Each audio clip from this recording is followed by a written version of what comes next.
This channel does not promote any violent, harmful, or illegal activities. All content provided by this channel is meant for an educational purpose only. এদিকে বাড়ির সামনে আবর্জনা ফেলা নিয়ে ঝামেলা, আর তা গড়ালো হাতাহাতি মারামারিতে। তাতে জড়ালো রাজনীতিও। তৃণমূল বিজেপির সংঘর্ষে উত্তপ্ত মালদার হরিশ্চন্দ্রপুর। পঞ্চায়েত ভোটে ভোট না দেওয়ায় এক পরিবারের উপর তৃণমূল হামলা চালায় বলে অভিযোগ। এক নাবালিকাকে টেনে হিঁচড়ে বিবস্ত্র করে মার বলে অভিযোগ। যদিও সব অভিযোগ উড়িয়ে পাল্টা দিয়েছে তৃণমূল। সংঘর্ষে আহত দুপক্ষের 10 জন। অভিযোগ রাম মহলদার, কৃষ্ণ মহলদার দুই ভাই তৃণমূল কর্মী। গত পঞ্চায়েত ভোটে তৃণমূল প্রার্থী হন কৃষ্ণ মহলদার, কিন্তু হেরে যায়। হরিশ্চন্দ্রপুর গ্রাম পঞ্চায়েতের এই আসন বিজেপি দখল করে। তৃণমূল প্রার্থীর রাগ গিয়ে পড়ে এলাকার কয়েকটি পরিবারের ওপর। তার মধ্যে একটি পরিবারের সাথে প্রায় বিবাদ বাধ্য। এদিন বাড়ির সামনে ময়লা ফেলা নিয়ে ঝামেলা চরমে ওঠে। টেনে নিল বাড়ি থেকে, টেনার পর আমার মেয়েকে ছাদের কাপড় বিক্রি করে দিল, ফাড়ে চিরে দিল। কারা কারা? ও রামরা, কৃষ্ণরা, রাম গোপাল। এই রাম কারা মেরেছে? আমার ছোট মেয়েকে মেরেছে বেশি, বাঁশ দিয়ে। রাম আর গোপাল, গোপাল মহলদার আর রাম মহলদার আর তারা মহলদার। বলছি এরা কি কোনো পার্টি করে নাকি? হ্যাঁ, ওরা পার্টি করে, তৃণমূল কংগ্রেস। তৃণমূল কংগ্রেস করে? হ্যাঁ। পরে খবরে আসি। আলু নিয়ে মুখ্যমন্ত্রীকে ভুল বোঝাচ্ছেন জনপ্রতিনিধিরা। হিমঘরে স্টক ক্লিয়ার না হতে সরকারের বিরুদ্ধে এভাবে ক্ষোভ উগড়ে দিলেন আলু ব্যবসায়ীরা। তাদের কি বক্তব্য? তারা বলছেন সরকার নির্দিষ্ট নীতি না নিলে আগামী দিনে মুখ থুবড়ে পড়বে আলু ব্যবসা। বাংলার মানুষকে সস্তায় আলু খাওয়াতে ভিন রাজ্যে আলু রপ্তানিতে কড়াকড়ি করেছিল নবান্ন, কিন্তু তা সত্ত্বেও আলুর দাম বিন্দুমাত্র কমেনি। এর পিছনে রয়েছে অসাধু চক্র। কারা তারা? দুদিন আগে প্রশাসনিক বৈঠকে জায়গা ধরে ধরে উল্লেখ করেছিলেন মুখ্যমন্ত্রী। আপনারা তো আলু ছেড়ে দিলেন প্রদীপ দা, আপনি আর বেচা কেন ছেড়ে দিলেন আমায় না জিজ্ঞেস করে? এখানে মানুষ বেশি দামে কিনবে আর আপনারা ছেড়ে দেবেন ইচ্ছে মতো। আমি জানি মেদিনীপুরের কিছু লোক গর্বে তার এই চক্রটার সাথে যুক্ত আছেন, যাদের সাথে পুলিশের একাংশও যুক্ত আছে। মুখ্যমন্ত্রীর এই বক্তব্য অবশ্য মানতে নারাজ গর্বে তার আলু ব্যবসায়ীরা। তাদের মতে মুখ্যমন্ত্রীকে ভুল বোঝাচ্ছেন নেতা বিধায়করা। যারা এখানে জনপ্রতিনিধি আছেন তারা ক্ষমতা চলে যাওয়ার ভয়ে, পদ চলে যাওয়ার ভয়ে মুখ্যমন্ত্রীর কাছে সঠিক তথ্য তুলে ধরতে পারছেননি। তারা ভীত সন্ত্রস্ত, যাতে আমার ক্ষমতা কুক্ষিগত অবস্থায় থাকে। তারা সেই চিন্তা ভাবনা করে এলাকার মানুষের দুর্দশার কথা মুখ্যমন্ত্রীর কাছে তুলে ধরতে পারছেননি। আপনি 30 কেন বলছেন? কলকাতার লোককে 15 টাকায় খাওয়ান না, আমাদের দেখার দরকার নাই। আমরা চাই কলকাতার লোক আরও কম দামে আলু খাক। আপনি নির্দেশিকা দেন যে চাষির কাছ থেকে আমরা আলুটা কী দামে কিনবো। নতুন আলু ওঠা নিয়েও মুখ্যমন্ত্রীর বক্তব্যের সঙ্গে সহমত নন ব্যবসায়ী সংগঠনের নেতারা। এখন থেকে অনেকে বলবে এক্ষুনি কোল্ড স্টোরেজ খালি করে দিন, নতুন আলু উঠবে। নতুন আলু উঠতে উঠতে ফেব্রুয়ারি মাস হয়ে যায়, আর এখনো শীতটা পড়েনি। বেশি শীত পড়লে আলুটা আসতে দেরি হয়। জানি না ওনার কাছে কি তথ্য আছে, কিন্তু আমরা যেটা মাঠে ময়দানে দেখছি, আমাদের দেখুন, আপনি একটু ক্যামেরা যদি ঘোরান দেখতে পাবেন আমাদের ওখানে নতুন আলু নামানো আছে। স্থানীয় আলু বাঁকাদহ থেকে এসছে, আজকে দাম আছে 750 টাকা প্যাকেট। পশ্চিম মেদিনীপুর এবং বাঁকুড়া জেলায় মূলত জ্যোতি, পোখরাজ এবং K22 প্রজাতির আলু চাষ হয়। K22 এবং পোখরাজ আলুর এ রাজ্যে তেমন বাজার নেই।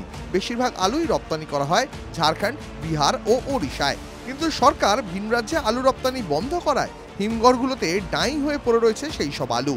প্রগতিশীল আলু ব্যবসায়ী সমিতির হিসাবে পশ্চিম মেদিনীপুরের হিমঘরগুলিতে এখন 10 লক্ষ প্যাকেটের মতন আলু মজুদ। বাঁকুড়ায় হিমঘরে জমে 5 লক্ষ বস্তা। রাজ্যে সব মিলিয়ে পরিমাণটা 50 লক্ষ বস্তা। এই 50 লক্ষ আলুর ভবিষ্যৎ কী তা নিয়ে একদিকে যেমন চিন্তিত আলু সংরক্ষণকারীরা, তেমনই তাদের যেটা দাবি যে সরকারের সিদ্ধান্তহীনতা এবং ভিন রাজ্যে আলু রপ্তানির ক্ষেত্রে যে জটিলতা সরকারের তরফে করা হয়েছিল, তার ফলে কিন্তু একটা বিপুল লোকসানের মুখে পড়তে চলেছেন তারা। টোটালটাই মার্কেট ছিল বাইরে, এটা আমাদের স্থানীয় বাজারে বিক্রি হয় না, খুব সামান্য হয়। এই আলুটা এই মুহূর্তে কোনো গ্রাহক নেই, বর্ডার তো বন্ধ আছে। এরপর এটা জলের দামে বিক্রি করতে হবে। ধরুন যেটা ক্যাঁটি আলু, মাঝারি আলু, এগুলো গোখাদ্যের জন্য অনেকে নিয়ে যাচ্ছেন। 31 ডিসেম্বর স্টোরের মেয়াদ শেষ হয়ে গেছে। এরপরে কোল্ড স্টোরেজ মালিকরা তারা ভাড়া বাড়ানোর জন্য চিন্তাভাবনা করছে। অনেক কোল্ড স্টোরেজ মালিক ইলেকট্রিসিটি বন্ধ করে দেওয়ার জন্য স্টোরের মধ্যে আলু কল হয়ে যাচ্ছে, আলু নরম হয়ে যাচ্ছে। অথচ সরকার আলু কিনতেও চাইছে না, 23 টাকা রেটে মেনেছে, আবার আলুটা বাইরেও যেতে দিচ্ছে না। এটা কিন্তু দ্বিচারিতা। সরকারকে পাল্টা চাপে রাখতে নতুন আলু না কেনার হুঁশিয়ারি দিয়েছে সংগঠনের নেতারা। ফলে আলুর দাম যে আগামী দিনেও বেশ আলু থালুই থাকবে তা হলফ করে বলা যায়। দেবব্রত সরকার ও হীরাক মুখোপাধ্যায়ের রিপোর্ট, TV9 বাংলা। আচ্ছা, শিয়ালদা থেকে এনজেপি পর্যন্ত রেলপথে দূরত্ব কত? ওই প্রায় 567 কিলোমিটার। এই পথে একবার ভাবুন, যদি 3 ঘন্টায় শুয়ে বসে কলকাতা থেকে রেলপথে শিলিগুড়ি পৌঁছানো যায়, অবাক হবেন না একদম। কারণ ভারতীয় রেলের নতুন সাইক্লোন মানে বন্দে ভারত স্লিপার সেই অসম্ভবই সম্ভব করতে পারে। কারণ ট্রায়াল রানে 180 কিলোমিটার গতিতে ছুটেছে বন্দে ভারত স্লিপার। গতিবেগ ঘন্টায় 322 কিলোমিটার।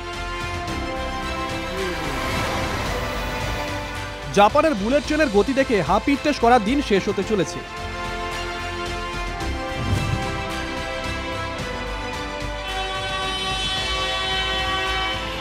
কারণ ভারতে ঝড় তুলছে বন্দে ভারত স্লিপার। গতিবেগ ঘন্টায় 180 কিলোমিটার। সবচেয়ে বড় কথা, ঝড়ের গতিতে ট্রেন ছুটছে, অথচ ট্রেনের ভিতর কম্পন নামমাত্র। বন্দে ভারত স্লিপারের সেই ট্রায়াল রানের ভিডিও সম্প্রতি পোস্ট করেছেন রেলমন্ত্রী অশ্বিনী বৈষ্ণব। ভিডিওতে দেখা যাচ্ছে ট্রেনের ভিতর থেকে মোবাইলের স্পিড মাপা হচ্ছে। মোবাইলের পাশে রয়েছে কানায় কানায় জল ভর্তি একটি গ্লাস।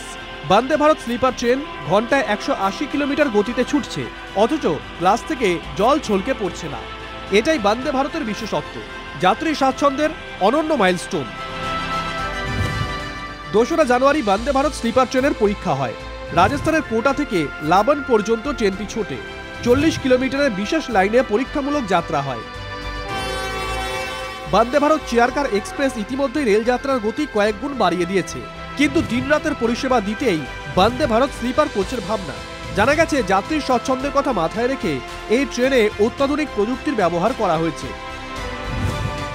দুর্ঘটনা এড়াতে থাকছে কবচ, ঝাঁকুনিহীন যাত্রা, আরামদায়ক সিট, অত্যাধুনিক অগ্নি নির্বাপক ব্যবস্থা, স্বয়ংক্রিয় দরজা। দেশজুড়ে এমন 134টি বন্দে ভারত এসি চেয়ারকার ট্রেন চলাচল করছে। ট্রায়াল রান শেষ হলে সব রিপোর্ট খতিয়ে দেখবে রেলওয়ে সেফটি বোর্ড। তারপর ছাড়পত্র মিললেই ভারতের রেল লাইনে ঝড় তুলবে বন্দে ভারত স্লিপার। রেল মন্ত্রকের দাবি, বন্দে ভারত স্লিপারে কাশ্মীর থেকে কন্যাকুমারী, দিল্লি থেকে মুম্বাই, হাওড়া থেকে চেন্নাই সহ বিভিন্ন রুটে বিশ্বমানের অভিজ্ঞতা পাবেন যাত্রীরা। Bureau report, TV9 Bangla.